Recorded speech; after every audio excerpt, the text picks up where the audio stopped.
Hi, everyone. This is Lisa again.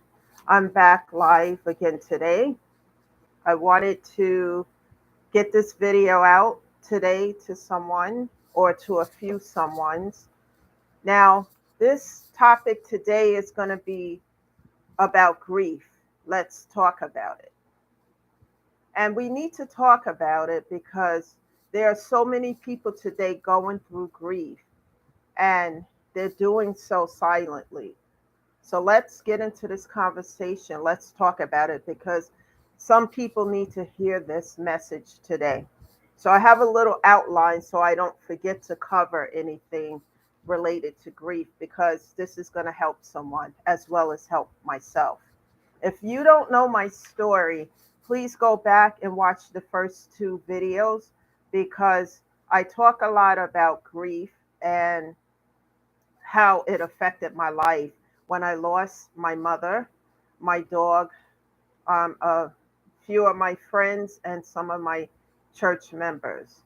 And today we're going to talk a little bit about that for those who don't know. And all of this happened during a shutdown. And let me tell you, it is something that I've never experienced so deep in my life. And one of the things before I get into this discussion that I want to say is that grief can hit you at any given time, any place, anywhere. And in the beginning, you feel overwhelmed and you don't have control over it. So we're going to get into that as well. So, right now, what I'm going to say is when life gives you lemons, make lemonade. That is a message that someone needs to hear is that when life gives you make lemonades. Don't allow anyone to make you give up, especially when you're going through these challenges. And the next thing I want to say is that grief will change you forever. Going through grief will change your life forever. And what I mean by that is that it will either make you or break you. And you cannot let anything break you. So never allow anything or anyone to break your spirit. You have to persevere. Um, Live your life to the fullest because that is what your Passover loved ones want you to do, regardless if it's your mother, father, spouse, children, etc., friends, etc. Live your life to the fullest because grief can overtake your life and overwhelm you if you allow it to. Keep One of the things I like to do, and let me just keep this camera straight here as I'm moving around a little bit. I just want to get all the details in here. Um, One of the things that helps me tremendously is keeping my mother's memory alive through storytelling. What some of the things I do is write. I'm a published author, and right now I'm writing a third book. I've stopped for a moment because I'm writing a scene in reference to her passing that's overwhelming, and I'm taking some time to try to do that. Because as I try to do that and write, the grief just overtakes me. But writing or having a memoir of the life that you shared with your significant other or your passed over loved ones, whomever it may be, and keep their spirit and memory alive that way. Because there's going to be times you're going to feel so overwhelmed and lost. And a lot of times you want to be alone. You don't want to be around people because it just, you don't connect when you're going through grief. You feel cloudy, you feel disoriented at times. But it gets better as time goes on. You never get over it, but it gets better. But that's the way to get through it. That's one of the ways that I started to get through it is by keeping my mother's memory alive. And also my dog passed away, watching movies and talking about him as well. Because a lot of people who are looking at this YouTube video I'm doing right now are animal lovers. Their pets are part of the family as well. And when you lose a pet too, it's devastating. And all of these things that I'm talking about, losing my mother, my pet, and having a friend, a real close friend passed away, and members at my church, all this happened during the shutdown. And not too long ago, losing other people who just passed away as well. So this is not easy. And one of the things I want to say also is when you're going through this, stay away from those who are adding to your grief instead of helping you heal in some way. Because some of the things people say, because they don't know, for if they don't know what to say, that's a different situation. But when someone are saying dumb things or things that's going to make you feel even worse, stay away from that. Because me today, where I am today, as far as where I was during a shutdown, I'm unbothered by a lot of stuff. Because if I can lose my mother, lose all of this at one time, and it didn't break me, what will not break you will make you stronger. So all the nonsense that people that I had to let go from my life, because they were creating more grief in my life for me than they were adding to it than helping me. And I had to set boundaries. And then if those boundaries were begin to be crossed, I just let it go. And I'm unbothered by the drama and negativity because I have no place or time for it in my life. People who are close to me, friends, people I've known all my life are dropping dead. A lot of people are dying. Life is short, and if you got up today, thank God. Give him the praise and thank him for waking you up, because somebody didn't wake up this morning. Someone didn't get up this morning. And so we need to be helping one another, shedding light, healing, building people up, not tearing people down, not destroying them. One of the worst things that someone can do is when you're grieving and hurting and you're experiencing this, and you're halfway down and you're trying to get yourself together and get up, and someone comes and tries to kick you in the head and put you all the way down. Stay away from people like that, because they do not mean you any good. They're not trying to help anything. Set boundaries, which is important. I had to learn to do that. And when you're going through grief, you're not thinking about any of this stuff, because you're walking like your mind and everything is like a cloud, like a fog, because it feels like you're in some kind of fog or cloud for a long time before you're able to get yourself together, because the grief overtakes you for a minute. And let me tell you, I know that firsthand. And when I had to go back to work after the shutdown lifted and we were able to go back, it was hard. It was hard, very hard, hard as hell, because now I had to go do my job and do it to the best of my ability and still have this grief. And there were moments while I was at my job that the grief would overtake me, and I had to deal with that. And I'm going to make a video about how to deal with that as well, because it's not easy. And when you're dealing with this, and other people who don't understand, and they come up and say you should be over that by now, how long are you going to drag this out? Grief has no time limit. Everybody goes through it their own way. There's no time limit on this. For God's sake, I lost my mother, and people, I've had people say to me I should be over it. Are you kidding me? And these are the people that I had to set boundaries with. People who are coming to me with drama, negativity, all types of craziness, and I'm already going through grief, and they think I don't know what's happening. I'm not dumb or naive. I know what's happening, but I was too into the grief, the fog, the moments I was having to deal with their nonsense. But as time went on and I started to heal, do therapy, get better, I started to deal with those things.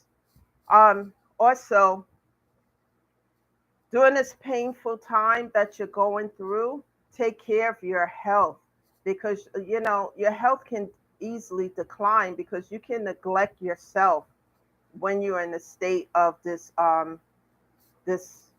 depression, because it can turn into depression, the grief, because it just hits you at unexpected moments, and you have to find ways to deal with it. And other people around you may not understand that. Surround yourself with things that comfort you. That's what I had to do.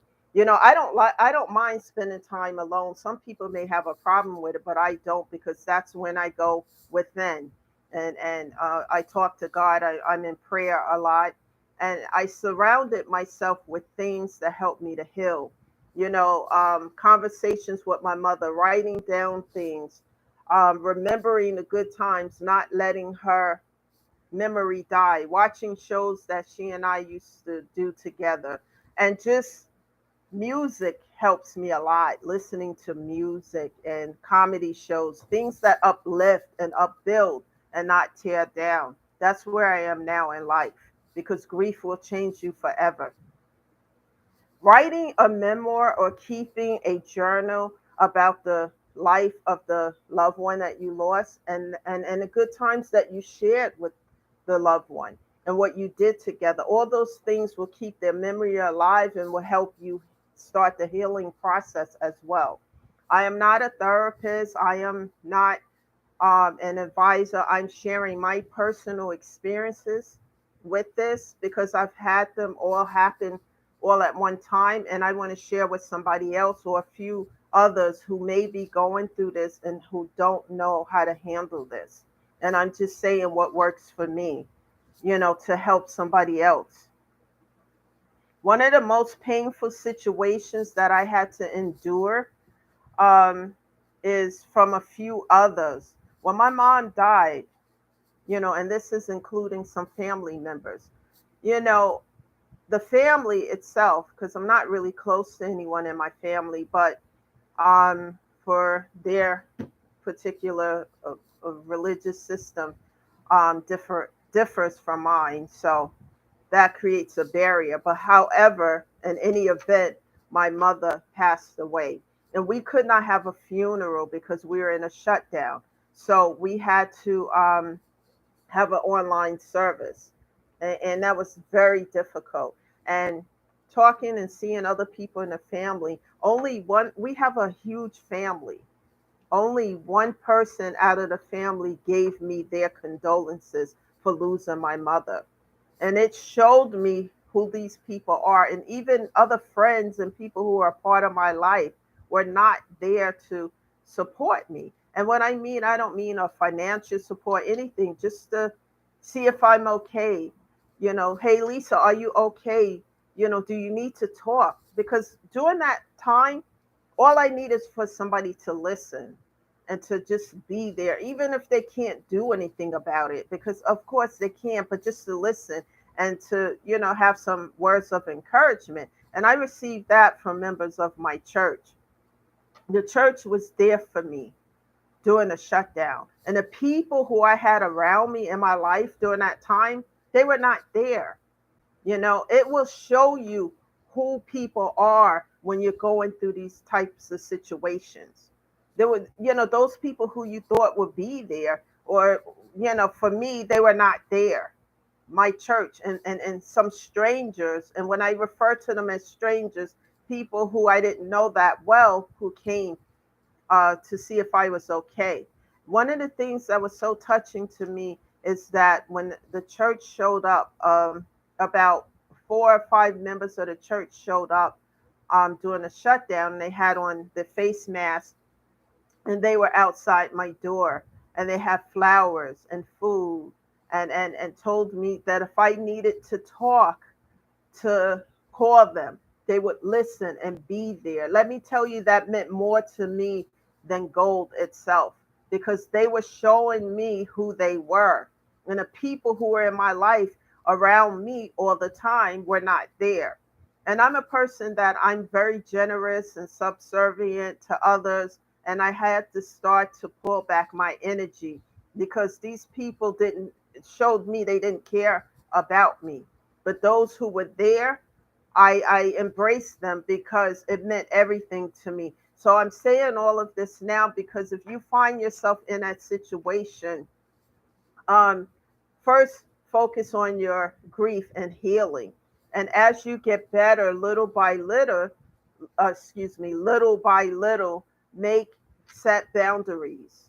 And that's what I had to learn to do because I have never really done that before. I learned to set boundaries because as the fog lifted and I was able to see through it, and as I healed step by step, I started to see that.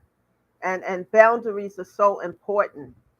And I had to, endure a lot and go through it alone. And some of these people who I thought were a part of my life, and I'm just mentioning this now because somebody needs to hear this message. They didn't know that I know they were gossiping about me. They were saying things and doing things while I was in that situation of grieving, hurting. Some people were just saying some things that I just were horrific, the lies, the deception, and on and on and on. And I had to endure that. So I stayed in prayer a lot with God because if God is for me in the name of Jesus, who can be against me? And so I'm at the place where I did a lot of therapy. And it's okay to do therapy. I come from a family that feels that, that therapy is for someone who's mentally unstable. That's not the case at all. We are individuals, human beings, and sometimes we have these challenges and we need help. And sometimes it's hard to ask for help. It's hard to go and say, hey, I need this. But the therapy helps because I had grief therapy and I still have that. I still do that. It's necessary because there's times where I'm okay and I'm fine, and then there's times where I see something, a movie or something someplace where I'm out that reminds me of my mother, my dog, or a good friend, and I may have to leave, and because I might break down, I still break down.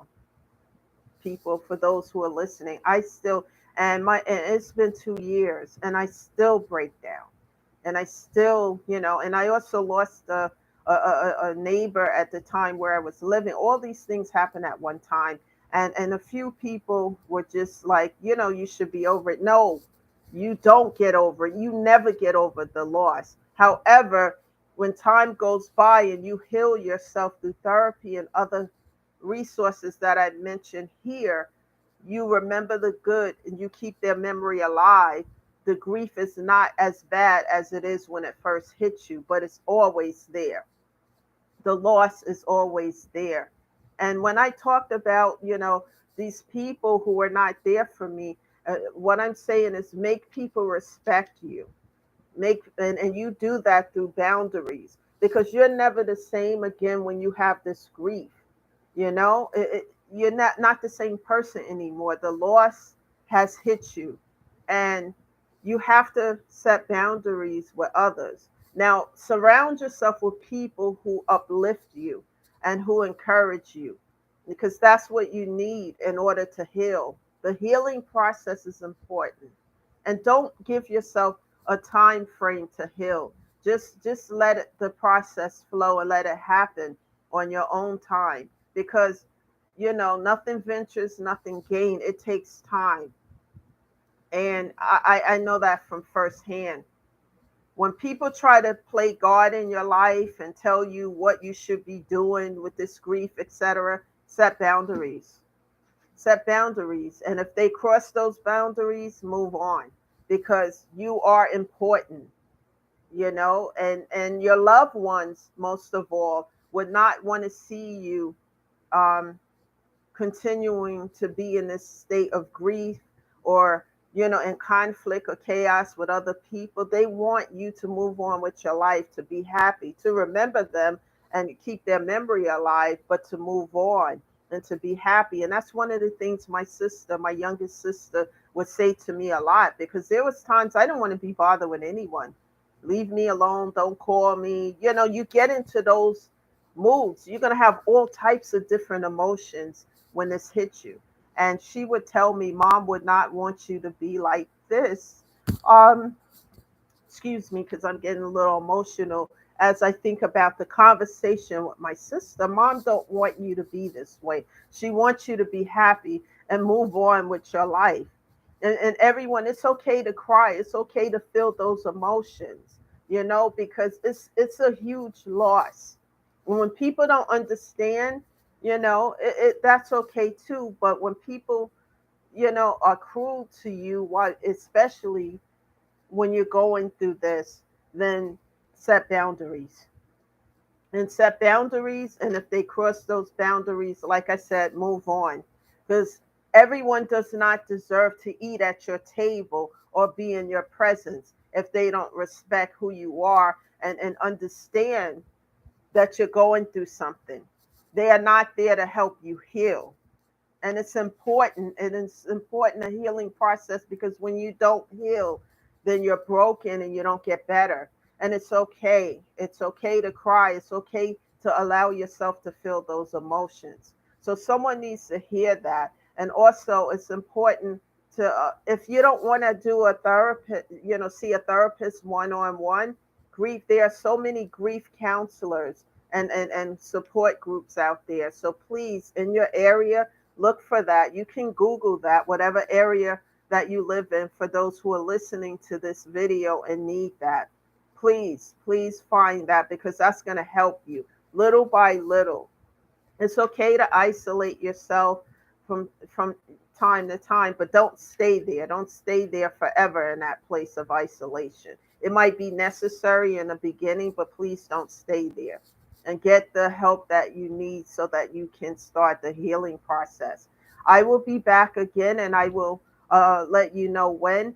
Please hit the like button, hit the subscribe button, because I will be back, because this is going to be a place of not just talking about healing, but light and love and helping others. That's what we need to be doing today, helping others so that we all can heal and be better and grow from this. Thank you for listening to this video today. Please share it as well and subscribe. And thank you. And I will be back again next week.